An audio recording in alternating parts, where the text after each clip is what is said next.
में जब बार बार बजट घाटा, राजस्व घाटा या राजकोषीय घाटा या प्राथमिक घाटा पूछ लिया जाता है बीपीएससी एग्जाम में, किसी भी कॉम्पिटिटिव एग्जाम में, तो बच्चों को दिक्कत होता है कि बजट घाटा, राजस्व घाटा, राजकोषीय घाटा या प्राथमिक घाटा में क्या अंतरे हैं, महत्वपूर्ण अंतर हैं, उसको पहचानने में दिक्कत होती है। तो आज हम बहुत ही यूनिक कंसेप्ट के साथ इसको हम बताएंगे जो आपको एग्जाम पॉइंट ऑफ व्यू से बहुत ही महत्वपूर्ण होगी।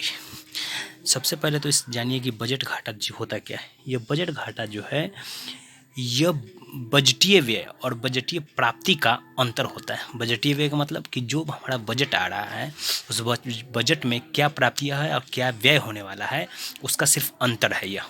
ठीक है, बजट हम जानते हैं कि एक मौखिक प्रतिवेदन है और कुछ होता नहीं है, इसमें पैसा यहाँ कुछ होता नहीं है, ये सिर्फ एक भाषणबाजी होती है जिसमें कितना राजस्व आएगा, कितना खर्च होगा, इसके बारे में चर्चा की जाती है। ठीक है, यह बजट घाटा कहलाता है। ठीक है, रेवेन्यू घाटा या राजस्व घाटा ऐसा घाटा है जिसमें जो राजस्व व्यय है कि सरकार के द्वारा कितना व्यय किया जाएगा और उसकी कितनी प्राप्तियां होगी, अगर राजस्व व्यय राजस्व प्राप्तियां से ज़्यादा हो तो यह राजस्व घाटा कहलाएगा। ठीक है,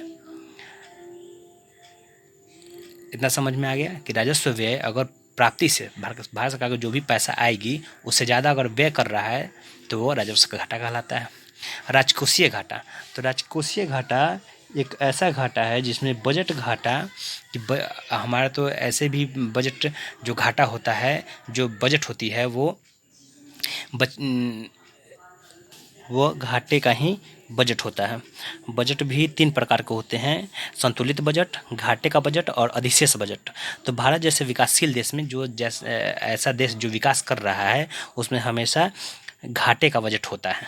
ठीक है, घाटे का बजट का मतलब कि बजट प्राप्तियाँ जो होती है बजट में उससे कहीं ज़्यादा बजट व्यय हो जाता है। ठीक है, तो इसके लिए राजस्व रेवेन्यू जो डेफिसिट है उसमें राजस्व घाटा, राजस्व व्यय जो है उस बहुत ज़्यादा होता है राजस्व प्राप्ति से। ठीक है, फिजिकल डेफिसिट ये राजकोषीय घाटा। तो राजकोषीय घाटा जो है वो बजट घाटा जो हमारा घाटा है, ठीक है, और बाजार उधारी जो बाजार से उधार लिया गया है, सरकार जो उधार लेती है, और देयता लायबिलिटी जो कहलाती है कि किसी भी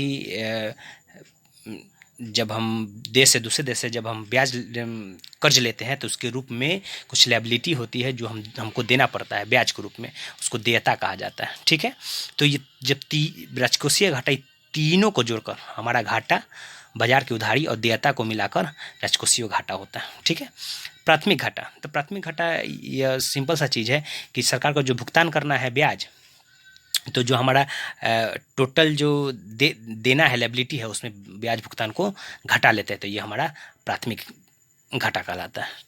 ठीक है, कोई भी राजकोषीय घाटा जो है यह राजकोषीय घाटा को सार्वजनिक व्यय करके जो हमारा व्यय होता है, सरकार जो भी व्यय करती है उसको कम करके और अपने राजस्व में टैक्स में बढ़ोतरी करके इसको पूरा किया जाता है।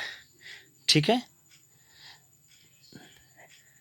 इस क्वेश्चन बार बार पूछा जाता है, इस क्वेश्चन को देखिएगा और इसको समझिएगा। धन्यवाद।